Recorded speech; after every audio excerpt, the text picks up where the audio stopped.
I guess I'm out of time. All right, guys, make sure you stick around. Lonnie Clark is live up next. Have an awesome Monday, and I'll catch up with you tomorrow. Everybody take care. Welcome to the Age of Fission radio show with your host, Lonnie Clark. We stand together and accept that we now live in a world transformed by Fukushima. Monday, Wednesday, and Friday from 8 a.m. to 9 a.m. Pacific Standard Time here on UCY.TV radio. We relentlessly engage every ear that listens. We expose and confront the complete lack of accountability for the nuclear industry. Consider social engineering programs who view our bodies, minds, and souls as assets on a balance sheet.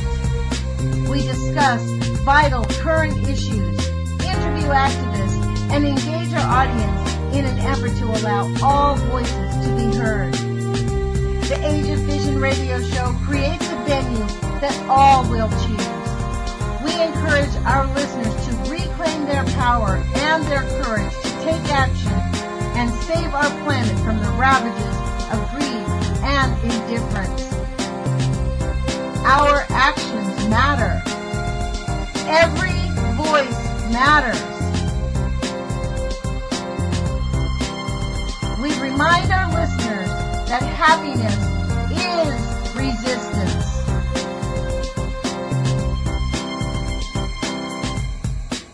Love is greater than fear.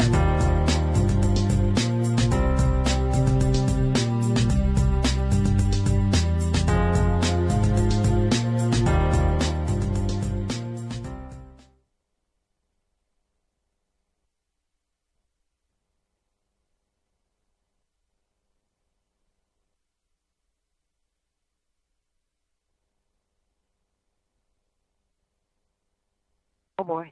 Yeah. What a coincidence, huh? Yeah, we'll see that more with Mr. Trump. Okay, good morning, UCY.TV radio listeners. This is Lonnie Clark with the Age of Fission radio show. I've been told to talk by the producer. We didn't have a bumper. We ended up with a power outage, I guess, last night that's sort of messed up how things work at the radio station. So I'm going to go ahead and just take directions from the producer and talk. So good morning. Today is November 21st, 2016. You are listening to the Age of Fission radio show with Lonnie Clark and my guest today, Nancy Newell, who is an environmental and labor activist. She's been very, very active for a long time. I met her through the No Nukes Northwest organization. She's been a volunteer. And before we get any further, let me just introduce you. Thank you, Nancy, for joining us and hanging in there with us. Thank you for having me. Yeah, it's awesome to have you with us. And as you said just now, it's kind of coincidental that we have this going on. But I think considering the administration that we're about to have, I think we're going to be seeing a lot more of these kinds of things on anybody who is an anti-nuke activist. And actually, anybody who's any kind of an activist that wants to start any kind of trouble with the status quo. I think they're not going to take it easy on us. I think we're going to be super grateful that we even had any time off. So anyways, thank you for joining me, Nancy. I want to introduce you. You were on 3 Mile Island. You've had some experience with 3 Mile Island. And why don't we start there? Because you've been doing this for a good long time, and you've had some excellent results, correct? Yes, actually, we were very fortunate after that accident. I was about 200 miles out living on the North Shore of Long Island. So we got some of that radiation for sure. And China Syndrome had come out with Jane Fonda and Jack Lemmon. And we were faced with the CIA, the FBI, as part of the cover-up of truly what went wrong at that accident. And President Carter came in and put on paper slippers and walked in radioactive water and said everything will be fine in a few more days.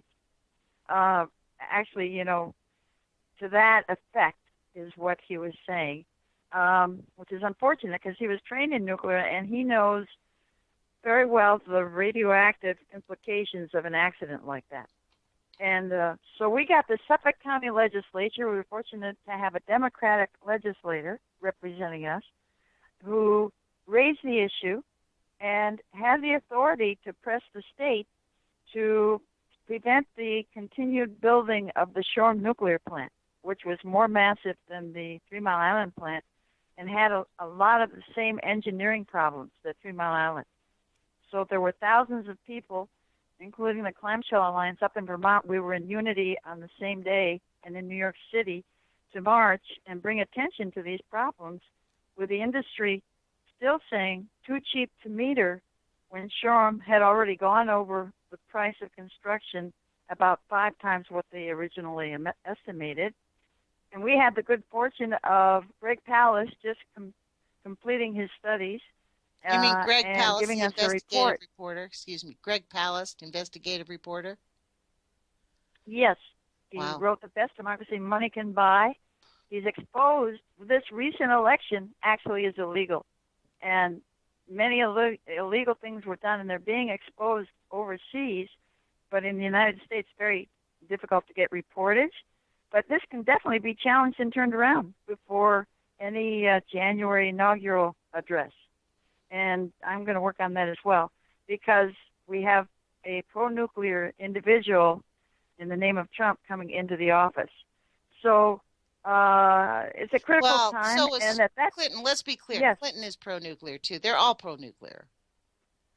Yeah, but be clear that means the industry will be revitalized and the regulations will disappear. And we do have regulations that are still enforced.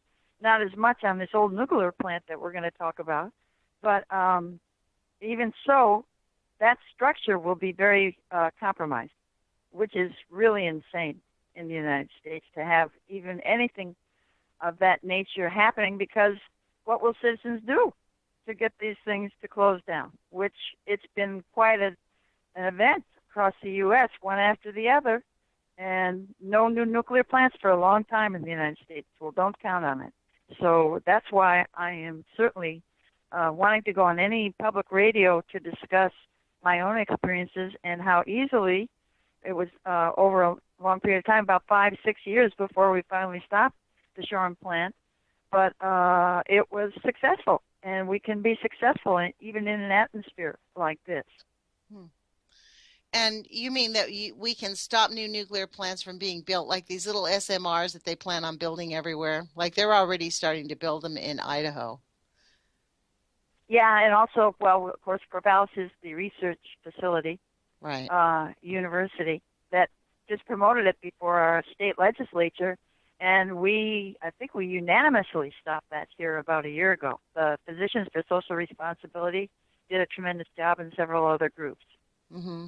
So we just have to be on our toes, and Wall Street won't even invest. I mean, they know how much debt is created, what a tremendous loss with everything that's available and all the things that they can make money on.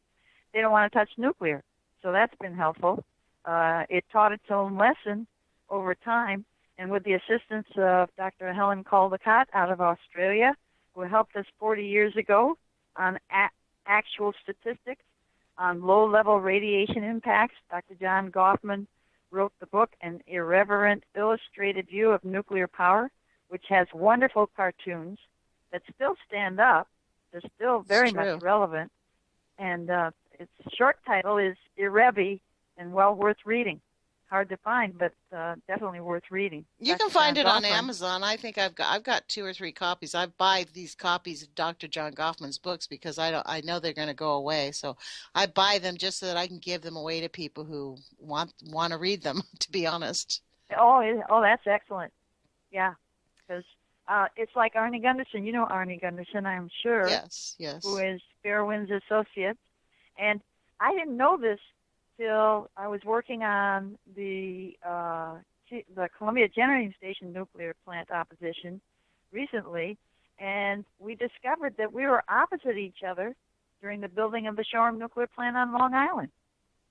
What do you mean? He was the nuclear engineer that was helping construct Shoreham, and Wow. I was on the Long Island ratepayers association group, Wow. fighting it to ever operate. Yeah. Well, I And do we have to laughed. say, Nancy, We had such a good laugh. we have a lot. We What's have that? several people in that I know who really are quite angry at Helen Caldicott and at Arnie Gunderson, and even at Chris Busby because they refuse to come out and say that what we're being told, specifically say outright, what we're being told about Fukushima is a straight up lie. Like we're trying to be told that they're decommissioning one of these things, that they've built a facility around it, that they're cleaning it out. I mean, the whole thing that's going on over in Fukushima is a straight up lie, and they soft pedal it. So there's a lot of bitter. While I respect the work that they've done, I'm kind of on, a typical Libra. I'm sort of on the fence with it because it's obvious that we are being lied to straight out by the nuclear industry about the status of Fukushima. And yet, at the other hand, Oh, for heaven's sake, well, I'm surprised at that. He came on, though. He was the first one to come on, Arnie, when the pictures of Fukushima were shown. And he said, those are meltdowns. That's what you've got. And be prepared for a tremendous amount of radioactivity traveling through the Pacific Ocean and through the air. So he did do that on international television. And I compliment him for that because, look, these industries are creepy people, some of them. yes, and my attitude about it is I don't really want to knock anybody who's a nuke truther. Like I understand they tiptoe around. That's why they don't come on this radio show. They don't want to be considered lunatics because I have a tendency to just say what I feel. You know what I mean? And they don't want to be like, oh, well, I'm on with that person who just says whatever. They want someone to be politically correct, and that's definitely not me. So, look, let's get back to your experience with stopping this nuclear power plant, because I know that you've been very active in terms of understanding how to talk to the people who make these decisions. So maybe you can share with us some of those concepts. Well, the interesting part is, first, you realize who's got the power. Who has the power to say, Columbia Generating Station, which was called Whoops 2, they changed the name just to make it sound pretty. And who holds the power to close it? I don't know if you could guess. See if you can guess who holds the power to close it. He could close it overnight. One person could close it overnight. One person. The governor? Maybe the governor of the state? The 4 states involved in the Northwest requested about 13 years ago that plant should close. Who stopped it? I don't know the one person who could stop it. I thought we couldn't stop it because there was a consortium of people. Well, we have it headquartered right here in Portland, the Bonneville Power Administration. And I don't recall exactly who the administrator was at that point, but it was word came in, keep it operating. He got the higher-ups that told him that. And presently, Elliot Maines will not talk to me, the present Bonneville administrator, because they have failed, according to Robert McCullough's book. It's called Economic Analysis of a Columbia Generating Station. He was hired by the Physicians for Social Responsibility to show the economics alone, we shouldn't continue it because we have so many opportunities that are non-polluting, and there's no reason to continue something that is so damaged. We are risking worse than a nuclear bomb attack in our own Northwest. So, Elliot Maines refuses to answer my questions as to why he, as administrator, is responsible. He has failed the market test that was set up by 14 governors 13 years ago, and they have not called attention to it, not one governor in the Northwest, and they can't. And he is responsible for closing that plant under that market test. So there is one person? This is what's truly, this one person. Yeah. Elliot Maines? And, of course, under the president's direction, Elliot Maines. And he works with the Bonneville, what'd you say it was? He's what's called the appointed administrator. With the NRC? With the NRC? No. Bonneville Power Administration is the group that FDR set up with the dams. Mm-hmm. And so that's the one that started building the 5 nuclear plants with promoted by the governor of Washington at the time, a woman governor, Dixie Ray.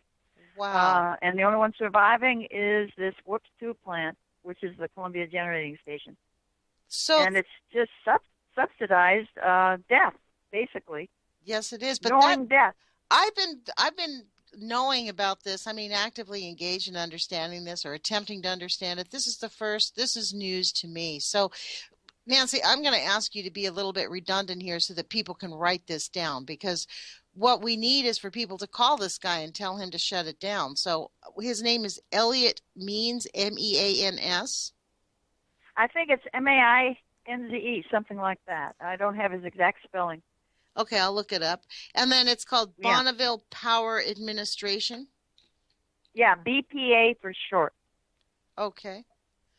Wow. Most people refer to it as BPA. How many people do you think that it would take to make him move? Well, here's the interesting part. This is shocking. After most of these groups participated with Governor Barbara Roberts and the head of the DOE, Christina Irvin, a woman for the first time, head of the state DOE of Oregon, 21 organizations, I think they're still called the Northwest Energy Coalition, will not say a word in the 2028 focus group of the Bonneville Power Administration about the operation of the nuclear plant. And if you close it, like Robert McCullough said, we'd save $100 million, we'd have cheaper electricity, we'd have cleaner electricity, we can do it overnight, and won't even talk about it. 21 environmental organizations. How do you like that? Wow. So I haven't been to that meeting because I am tired of being the person who looks in the room like, they accuse me as if I don't know what I'm talking about, blah, blah, blah, blah, blah. Not the environmental groups, but, the so-called powers that be that have all this knowledge. His name is Elliot Mains, or M-A-I-N. I'm looking it up as you were talking. You can go to bpa.gov, and it's Elliot Mainzer, M-A-I-N-Z-E-R.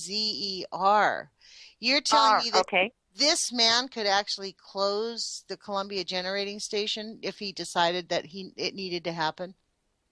Yeah, Robert McCullough, who is a leading economist for the world on energy policy, is hired every day. He's way overworked.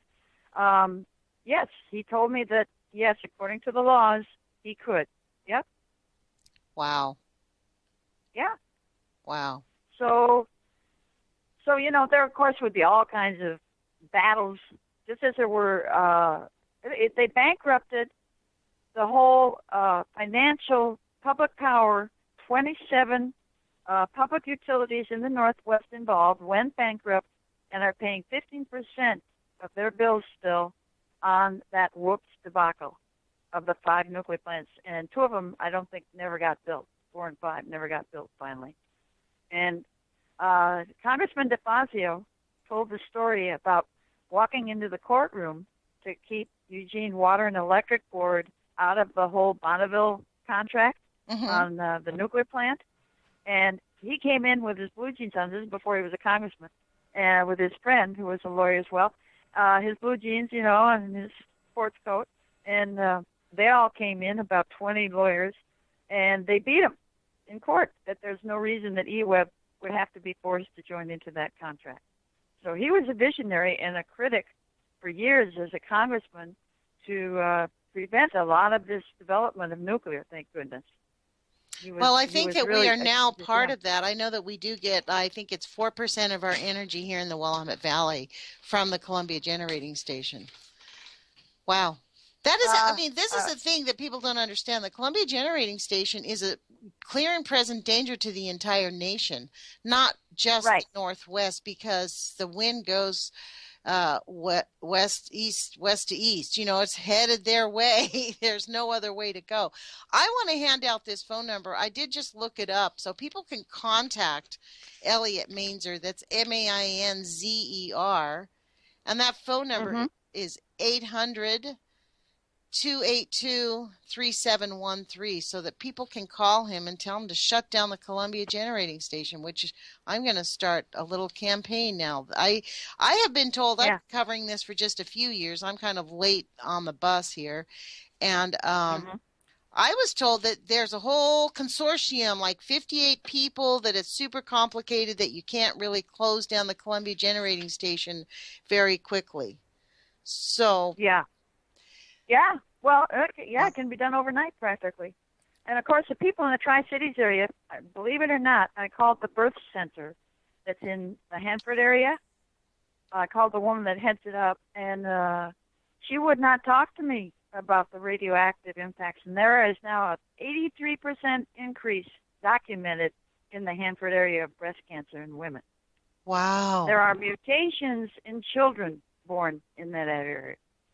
Wow. And people will not speak up. I mean, it just mystifies me that they would accept that kind of horrific result and still not want to. And it's the fourth single largest growing cities, Kennewick, in the Tri-Cities in the United States, because of the amount of money people are working on cleaning up the waste. That's one of the contributors. So it's not quite comprehensible to me that people would move into that area in the first place and then not participate in closing down that old plant that makes the whole nuclear industry look horrible. I mean, it just goes up and down. It's set a record on the number of times it's gone down. And Arnie Gunderson told me this, when you go up and down with a nuclear plant, you put stress on parts that you can't even see or read in some of the sophisticated methods they have to follow the plant's operation. Wow. So we're really dealing with an earthquake fault plant. It's sitting on a major earthquake fault they've discovered, and it's designed like Fukushima. It will not be able to be cooled down. It will be a massive meltdown, just like Fukushima. Wow. And people are denying this and continuing operating it. And we have answers for that area. I mean, Maria Cantwell helped Robert McCullough expose Enron Corporation, which took over the PGE operations for a while, and I went to the PUC and fought that, and we won that one with their corruption. But, these cycles continue, and we still are able to fight back, because they got rid of the nuclear plant. Enron bought it after they got rid of their nuclear plant, Trojan. And I had to say, well, be careful how you ask for and what you ask for so you don't get a situation like Enron. And, wow. Of course, Ken Lay died mysteriously in Texas, the CEO of the corporation. And Greg Palast was one of the key people in London that worked with me on exposing them, and so did Robert McCullough. He got the double books exposed, Robert McCullough, and he lives here in Portland. Enron's double booking and lying to all the commissions that regulate pricing. With the grid, we are the headquarters of the single largest electrical grid in the world that goes all the way from northern Washington down to the border of Mexico. So we are in a pivotal position. And we can certainly help the world end those industries by getting rid of this old plant. And not only that, the nuclear waste. Did you hear about WIP? That waste isolation project? I can't remember all the exact name of it. It just blew 3 times in New Mexico. Oh, yeah. Explosions. Waste isolation processing plant. Hello? Yeah. Hello? Why are you producing more every day? Why? Well, our esteemed Senate just had a hearing about the urgency of keeping. Are we going to keep? This was the theme of the hearing was: are we going to keep our nuclear energy industry alive? And they had witnesses that said it's very expensive, and it's far more expensive. They're finding than what other forms were. But I firmly believe that they're going to just invest heavily. I think they're so far invested that there's nothing that's going to stop them. I mean, look at what we've got here with the Columbian Generating Station. So you don't agree? I don't agree. I don't agree that we're not going to stop them. We've already stopped them. It's a matter of keeping them at bay. And we killed them in the state legislature last year with that Corvallis group, NuScale, the French company that now is going near bankrupt in France because everything's showing up as far as expense, even though they build uniform nuclear plants. They didn't have the problems that we've had here. They are in serious trouble, NuScale. So they come here with a little project and pull the wool over the eyes of the governor here, and it's just something that's it's just a subsidy program of a dinosaur. It's dead. It's done. It's over. And it's worse, of course, than a dinosaur because they left their bones. And what does the nuclear industry leave? 500,000 years worth of radiation not good for anything. So it doesn't make any sense, and it's very expensive, and nobody is full front addressing it at this stage, and they should be. From the environmental groups should immediately sign on to closure at Bonneville. Every time they go to that focus meeting, that should be the first thing up front, and it's not even listed in the plan. How do you like that? How do you like that? The 2028 projection it's not listed that I've been told. I haven't seen the full plan myself. How do we get it listed? How do we pressure them to get it listed? Do we talk to this gentleman, Mr. Mainzer? Maines, yeah. And you also talk to the Northwest Energy Coalition group and say, hey, get it on there. They're all about global warming. Well, guess what? This is not going to solve global warming by keeping that plant operating. No way. And we have so many alternatives, and you would add $100 million, according to Robert McCullough, in his latest analysis, would be saved if they hadn't started up that plant again. And that could all go to solving the energy and solving the waste. No more waste. Yeah, well, so, that's the industry. That's the burgeoning industry. And those groups have to be held accountable, too. Those groups have to be held accountable for being silent. Well, I contacted the NRDC, the National Resource Defense Fund, and because I had read an article about that they were working with the Illinois legislature to keep open 2 ailing nuclear power plants. And off the air, I had a conversation with them about their position was that their whole focus is to shut coal, that they would rather have 2 ailing nuclear power plants than coal, that they don't like nuclear, but they think it needs to be phased out in a slower way so that we can get off of coal. Yeah. These, although they did have an $11 million contribution from somebody that they wouldn't tell me who it was on their on their 990 form, so this is a dirty industry, not just with the waste, but it's dirty in how it harms people's souls and how it's dirtying up their minds for greed. Yeah, well, and Arnie Gunderson has a response to that whole thing about nuclear. Oh, we'll slowly phase it out because we need it because of global warming from gas plants. Well, he just proved they will spend this kind of activity $8 trillion to keep these things going and to add, if they add some more. $8 trillion, and how much carbon emissions will they reduce? 6%, and we'll all be dead. I mean, we'll all be in horrendous weather conditions. This is the stupidity of these kind of arguments. And this is what should be down at the Bonneville Power Administration today, this report. So I will be delivering it this week.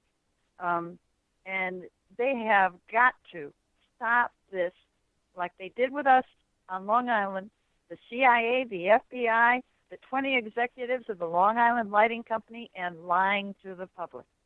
Lying, blatantly lying, and taking subsidies of hundreds of millions of dollars and creating problems that go on for 500,000 years. Now, come on. Come on. This is enough. We've had enough. And if Fukushima doesn't prove to people right in their faces that this stuff doesn't work and you are killing the future of anybody existing on this planet, I don't know what would. I don't get it. I don't get it. And it's an American corporation that designed and built those and convinced the Japanese to run them, to buy them and run them. Yeah. So we are complicit, and we deny that complicity. How do you like that? So, yeah. As you can tell, I'm pretty dedicated to this because it simply doesn't make any sense. And it's so destructive, so vastly destructive. It is really vastly destructive. Yep. So you said you're going to take this down to the Bonneville meeting? I will take it down to the administrator's office first and put it on its file there. They'll let me in the door. They have to do that at least, and make sure that the administrator has received it. I don't know if they will allow me in the 2028 focus process. They refuse to return my phone calls. And I don't see what their purpose is because I don't go away. I've proven that over 40 years now. I'm 69 years old, and I ain't going to stop. This is Dr. Helen Caldecott doesn't stop. This is Arnie Gunderson doesn't stop. You know, we don't believe in a negative future. We want to give our children a positive future. What's wrong with that? Yeah, well, there's not, I mean, this is the issue, is that their whole attitude, they don't return our phone calls, and it goes all the way down the line. I know I have been attempting to contact my own water and board administrator here in Eugene, who is on the Willamette utility board. And I do not get a phone call. I've called and sent emails, and it's like they just don't hear you. The earplugs are in, and they just plan on ignoring us until they kill the planet. Is that, I don't comprehend what their process is. Yeah. But you say you've had success. So how did you achieve this success? When you told me that earlier before we spoke, you said that you had gone onto 3 Mile Island and you were instrumental in getting a nuclear power plant that was going to be built from being built. Why don't you explain? It was actually almost fully completed because we kept fighting for it not to be completed, but they still foolishly went ahead. And with the subsidies, they figured, well, we're going to make money anyway. And that's what they want. They will build plants that never operate and make money. That's the weird part. That's what they did in Tennessee. Yeah. But Governor Mario Cuomo stepped in, and he stood on his ground, and we had met with him, and he said there is no way to evacuate Long Island, and that is a requirement by FEMA. I, as governor, have to abide by the law, and this plant will never be allowed to operate. Wow. And it never did. Yeah. And you know what they had the gall to do illegally, Loco? They low-power tested it after that ruling was upheld. What does that mean? That's how arrogant these people are. That is how arrogant and destructive they are. And we have an atmosphere coming back at us with this kind of attitude. And I will not tolerate it. I will not tolerate it, and I think people should just get on the phone and protect their kids, for heaven's sake. If you don't care about your own lives, for heaven's sake, stand up, Yeah, well, so few people make these phone calls. I mean, it's easy to call this number. Let me give the name out because this is something that we really need to do is close down the Columbia Generating Station. We need to speak with Elliot Mainzer, Mainzer, and that phone number is 800-282-3713. And I'm encouraging anyone who listens to this to please give this gentleman a call and tell him that we need to close down the Columbia Generating Station immediately. It is a clear and present danger to the entire nation, frankly. I mean, it is only 15 miles away from Hanford Nuclear Waste Site, right, Nancy? Yeah. Which means if they had a meltdown, nobody could get into Hanford to take care of that stewing mess that goes on there. No. So, and all the communities, all the agriculture, that is the location of the grain for the microbrew business in the Northwest. Wow. Now, what will happen to them? Yeah. You would think that McMenamin's, all those people would be on the phone right now demanding that this plant be closed. Because that's a huge industry in the Northwest. You would think the governors, 4 governors told the Bonneville somewhere around 13 years ago, we don't want this plant, and they were turned away. But why aren't we fighting as hard as they fought? You know what, though, Nancy? A lot of this has to do with the fact that a lot of the people in charge and a lot of you talk to a nuclear scientist, they'll tell you that we are just off our rockers, that of course nuclear is just not that harmful. Yes, it has long-term effects, but it's not that often and not that many are affected, and it's worth the risk. That's exactly what people look at me like I'm they actually tell me this, like, Fukushima's fine. The government's moving people back there, and all this idea about there's children dying over there is just a lie. That it's not true that people are fine in Fukushima. In fact, would we have the baseball administrator of the International Baseball Commissioner saying, yeah, do you know that in 2020 they plan on having their baseball competition in Fukushima Prefecture? Mm-hmm. Let's just see how many heart attacks of those guys. I mean, this is the problem.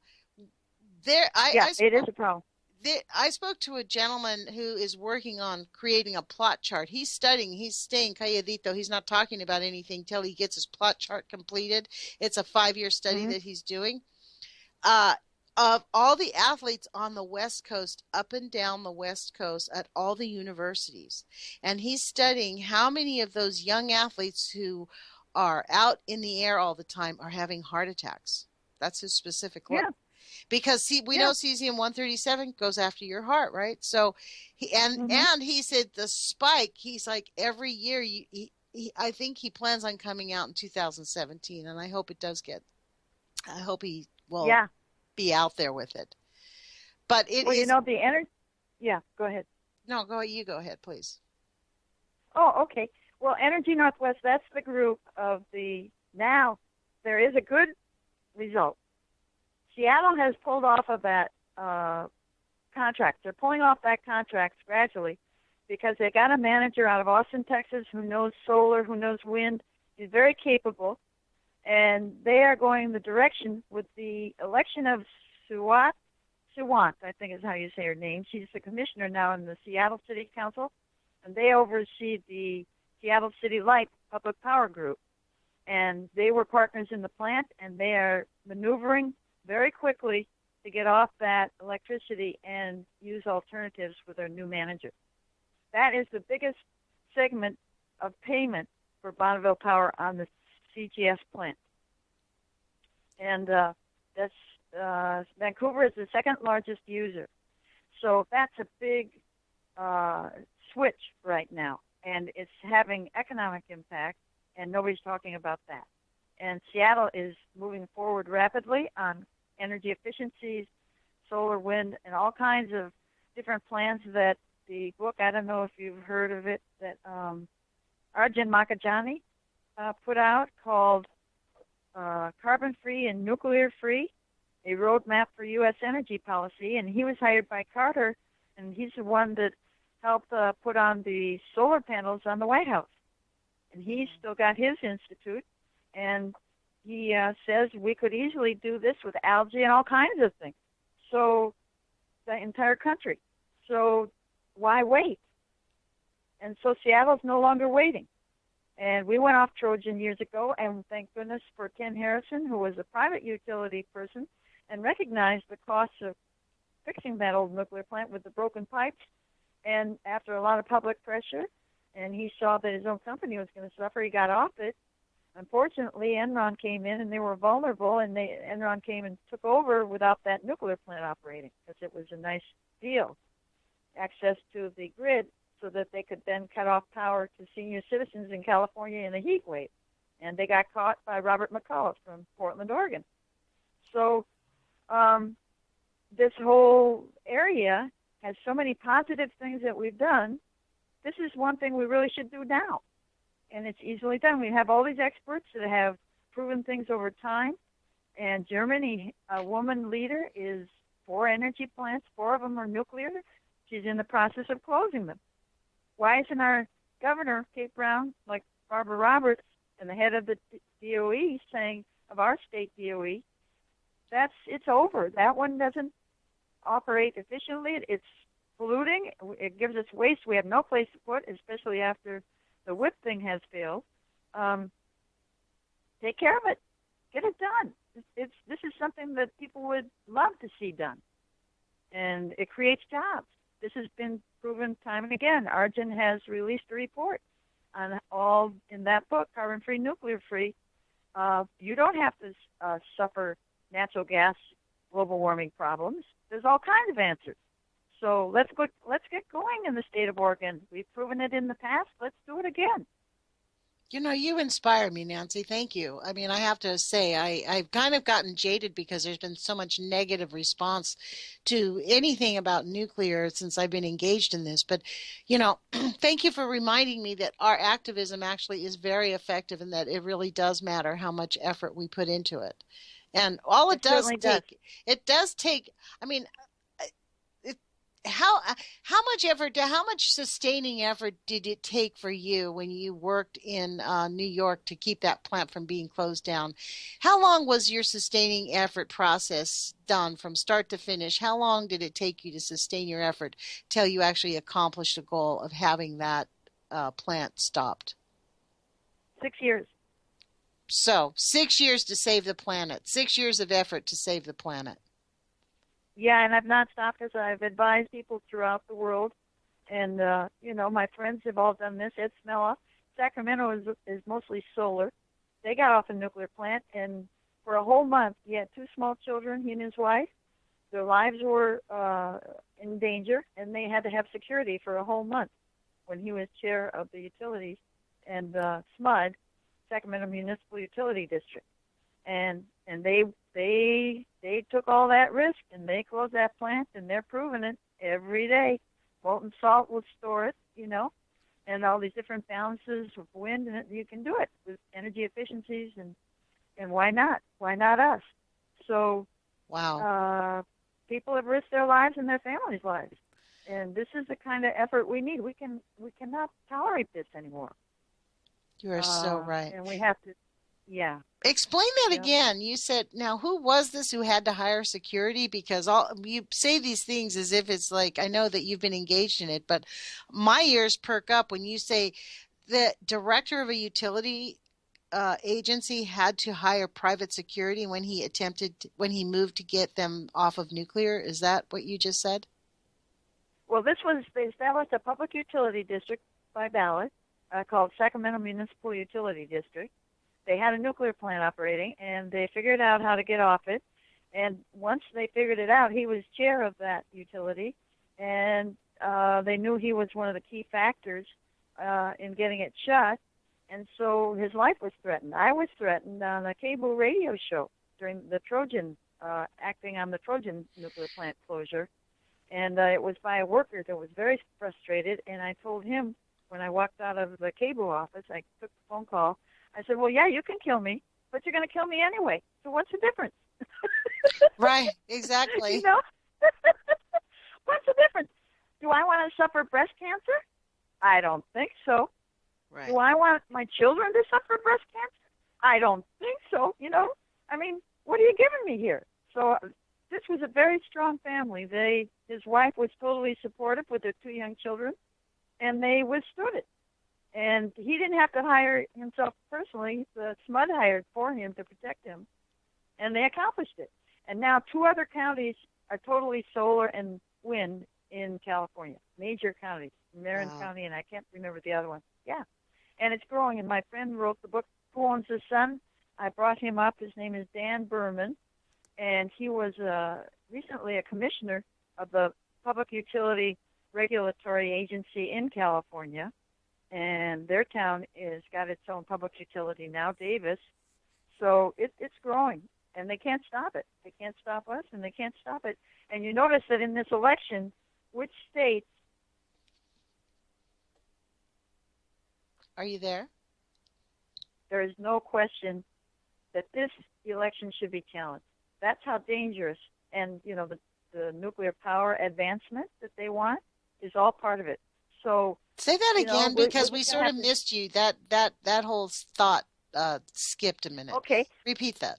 Greg Palast has already proven they illegally removed 2 million voters that were Latino and black across the country. And he showed the methods that they used to disappear these voters. They don't count the absentee ballots of the military. They have to be accounted for. Then the voting machines, and it has been stated by Epoch Times, which is free here in Portland, which comes from Hong Kong, and everybody in the world knows that they can make a vote, a fraction of a vote in those machines. And if you look at the map of where Trump won and the pattern, it just seems illogical. that it would be that consistent the way it stands out. So we were able to get through all this and at least have popular vote for Hillary. Not that there's a real bargain there, but, you know, in some things there is. So why would that be why better don't we... in terms of the nuclear industry? Why is Hillary Clinton? See, I don't really actually see a difference. My understanding is that Hillary Clinton is super pro-nuclear. No, she has changed her position, and she realizes that investors, if she wants the banks to be happy, which she does, that instead of getting subsidies, they'd rather show the profits and not end up in jail.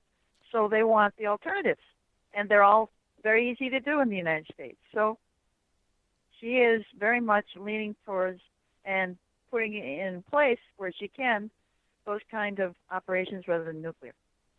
She is nuclear war. I mean, she is, you know, known to be she doesn't want to, but she is a war hawk. She is not healthy, and I don't think, in her attitude on that, but definitely on the energy end of it, it would have been a benefit. And we're going to see more and more pushback from the nuclear industry and plans on the table, serious plans to build new nuclear plants in the U.S. That's true. We just had a hearing where they're like making this decision. You should have heard the hearing. It was really interesting because there were experts who were saying it's costly. We don't know about it. I mean, it was the first time I'd heard when they were like actually in a hearing saying it's too expensive or it could be considered too expensive. And the pushback from the senators, there was pushback from the senators who were there just to have an open mind and get information about why we really needed it. Was, you know, you can look at this. It's on C-SPAN. It's a pretty interesting little hearing. But I think you're absolutely right. But I kind of don't see a line between Clinton and Trump on this one. I just don't. Maybe it's just because I hate her, to be honest. Like, I'll just tell you, I think she's evil. Well, I don't think there's much good in her. Let me tell you the experience I've had with the Clintons.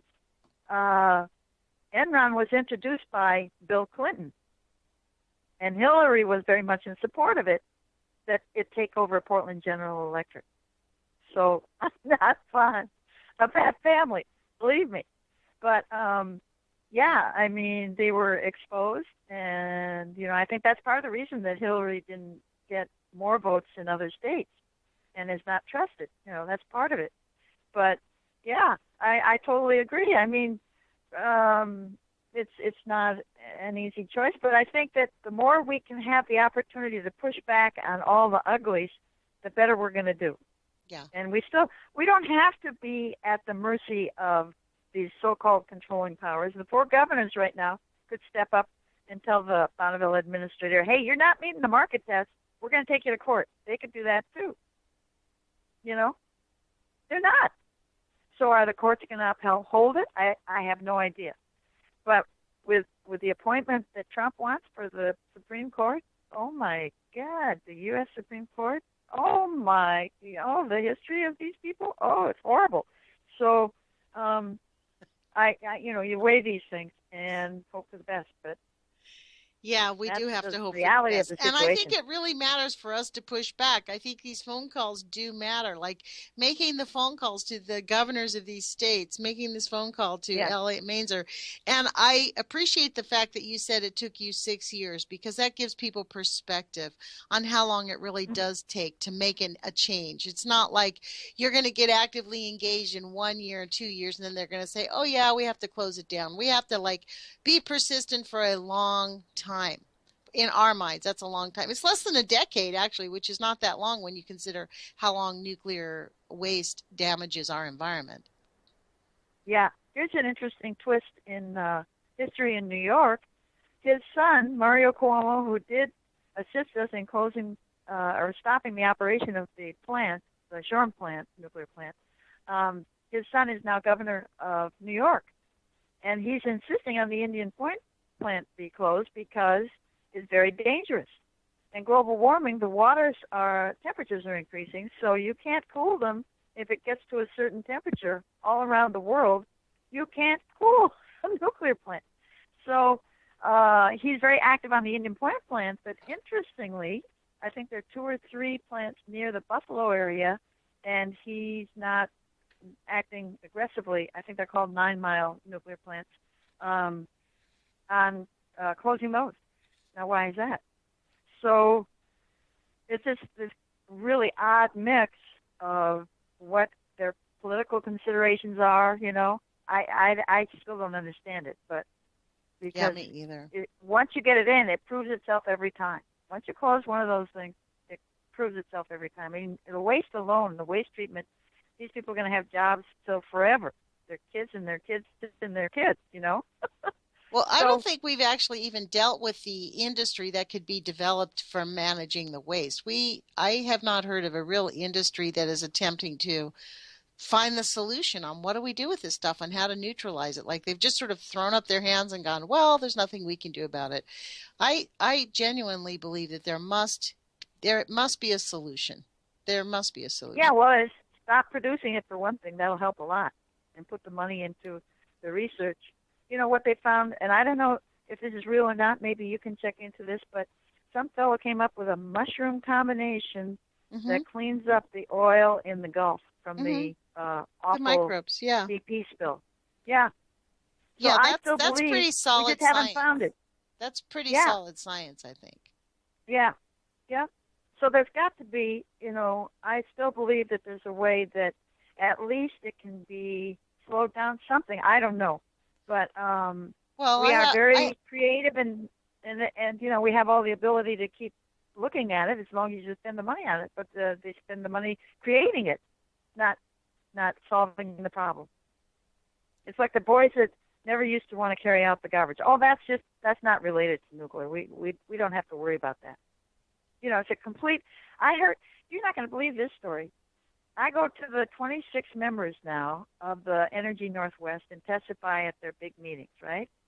So I made really good testimony, I thought. You can get about 5 minutes. And one of the fellows came over. He was impressed, and he wanted to impress me of what he did when he saw Fukushima and what he told the people there. He said that they used bicycles during the Fukushima accident to alert people what was happening. And he bragged that he would use an SUV. Well, excuse me, the conditions for driving an SUV through that mess? This is someone in the state of Washington that thinks he can solve a problem that way. That makes me worry. That's, you know. Yeah, one of the leaders. Well, I mean, that is exactly right. This is exactly what we're up against. I mean, oh, my goodness. This is what he said. Yeah. That was his brilliant idea. Oh, don't worry. We can handle an accident like that. Oh, I'm sure you could. Boy. Meanwhile, the Navy ship pulls back. The Navy ship that was in the area pulled way the heck back from that accident. Yeah. So they're in litigation, that Navy ship. They're still in litigation. They're not even being able to they're just barely being able to figure out if they can who they can sue. This is the thing. This is what the nuclear industry does, is they delay. Like it's that tactic of let's just push it all back legally and wait for everybody to die. Yeah. And there's nobody. Did you hear that zap? Did you hear that zap? No. Oh, somebody tapping my phone maybe. Yeah, but, no doubt. No doubt. Thank you, Nancy, okay. for getting us away. Tap away. Yeah. But yeah, I think we should start cussing so many opportunities. right now. What's that? We should start cussing right now if we're going to be tapped. Yeah. Well, this is the thing. Yeah. We're not really afraid of them. I mean, you were actually right. Like, there's nothing really to be afraid of because they're killing us anyways. I mean, unless we get actively engaged, I mean, we're actually fighting for our children's future, not for ours, because right now we already know we've been exposed, and we're fighting to find solutions so that in the future our children can have a clean planet again. Yeah, and not only that, when we're faced with Fukushima's, what else are we going to do? You know, I mean, who's kidding who here? Right. It's not the fault of the Japanese. It's the fault of the Americans that designed the thing and lie. Come on. Yeah. They were handed an impossible situation, and they did the best they could. And to criticize them, oh my goodness, who are we? Who are these people? So It's something that, till my last breath, I'm going to say these things. That's it. And I think that, the people that are marching today, more power to them. More power to the young people that are out there talking about things that aren't being talked about. I love that. I think it's great. And some people, they get a little destructive. That's very unfortunate. And you wonder, what the situation is when that happens. But I don't condone always nonviolence. I've believed in it since the Vietnam War. I argued for it since the Vietnam War. And I go to schools and advise students on their alternatives to signing up for the military. So I believe deeply in that as well. And the nuclear industry does feed the nuclear weapons industry. So well, they go hand in hand. That's the issue. And especially now that our government is using depleted uranium weapons as kind of standard fare. All of our soldiers that go overseas shooting off depleted uranium weapons, they're being exposed to nuclear waste. Yeah. And we've radiated the Middle East with the bombs that we've dropped in Iraq and Syria and all those different places. Yeah. And we've irradiated our own soldiers. I mean, that's Leon Panetta actually hinted to that right before he left office. I heard him give a speech about how he said something about we're helping our soldiers deal with the unusual trauma of having been in the Middle East. And the unusual trauma is that they're coming back and they're getting cancer. Their children are having deformities. They're having issues this is why the suicide rate is so high among the men and women that come back, because it's an unspoken catastrophe that no one is talking about. And you can't get them to talk about it because it's military and they're all sworn to secrecy. Yeah, that's right. Yep. Wow. Yeah. Wow. I really appreciate you coming on, Nancy. I hope that you can come back with us. We've got a few minutes left. And this information, and I want to thank you for encouraging us and, encouraging us to keep on keeping on, because it does get disheartening. How many years have you been actively a nuke truther? How long have you been attempting to get this information out there? At least 40 years. Yeah. Really? And then getting the results too, which is really tremendous. The effort by so many different groups that do take on the big boys and all that and the lies. There are successes and they have good results. So that makes me realize that you don't need 1,000. You don't need so many people that initiates it. But the word gets out, and boy, it spreads. And that's what we want to do. We want to get those good news out. We don't want any more of this darkness. Get out of the darkness. We don't need it. We don't want it. And that's what I've dedicated my life to. Thank you. Thank you. And we really need that. We need everybody to hear that message, get out of the darkness, that there are answers and there are solutions. So look, you know what? The time has escaped us. It's gone quite fast. We've got like 30 seconds left. So thank you, Nancy, for joining me. Okay. I really appreciate it. It's really I appreciate your awesome. show. Yes. Thank you for joining us. And you know what? I hope everybody who's listening to today's show will take this to heart. Take action. It does matter. Nancy's been engaged in this, and we have made progress. So let us not demean the progress that we've made. So please do put your courage feet on. Thank you, Nancy Newell, for joining us. I hope to have you back. Put your courage feet on. Take action, you guys, and we will talk with you again tomorrow. I'm on every day now. Talk to you later. Okay, I'm looking for about a week an answer that they're going to close it. Okay, bye.